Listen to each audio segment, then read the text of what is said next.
Go whenever you're ready. Hi, I'm Apoorva Rangan, reporting for Harker Aquila. I'm here with today's speaker, Kate Kendell of the National Center for Lesbian Rights. Thank you again for speaking to us today. I'm so happy to be here, Apoorva. Thank you. Yeah, nice to hear everything that you had to say. My first question is, why is it important for you to talk to high schoolers?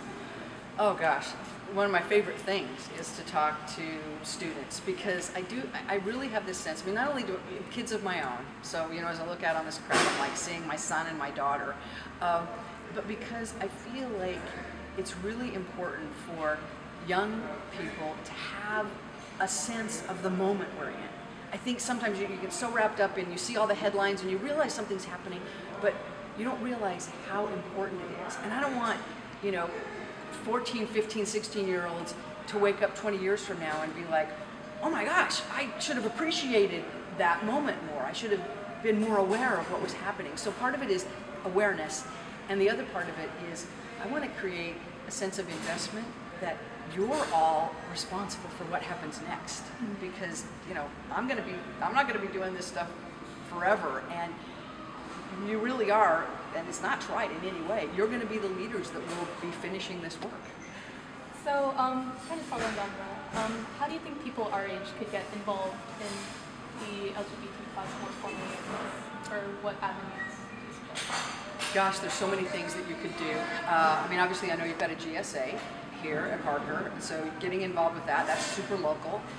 There are a number of LGBT organizations in the South Bay area down here, San Jose, Santa Clara.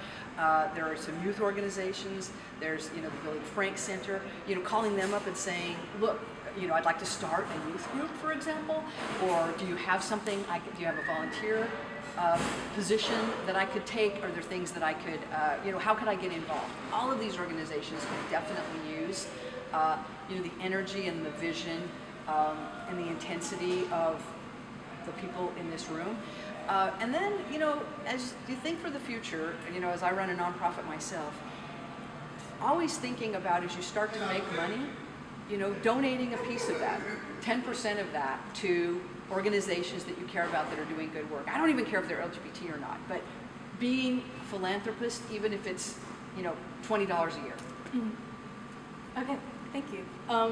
So how did you get involved in civil rights? Well, it's interesting that I just thought, just as you said that question, I'm like, oh yeah, I know how this happened. I was exactly this age. I was exactly your age, and I had an amazing teacher in my current events class. That's called current events. So we were learning about slavery, we were learning about women's suffrage, we were learning about the current political events. I came to have an understanding of how government works, came to have an understanding of civil rights issues generally, and I remember feeling like, whoa, like just my world exploded, and I thought, this is what I want to do.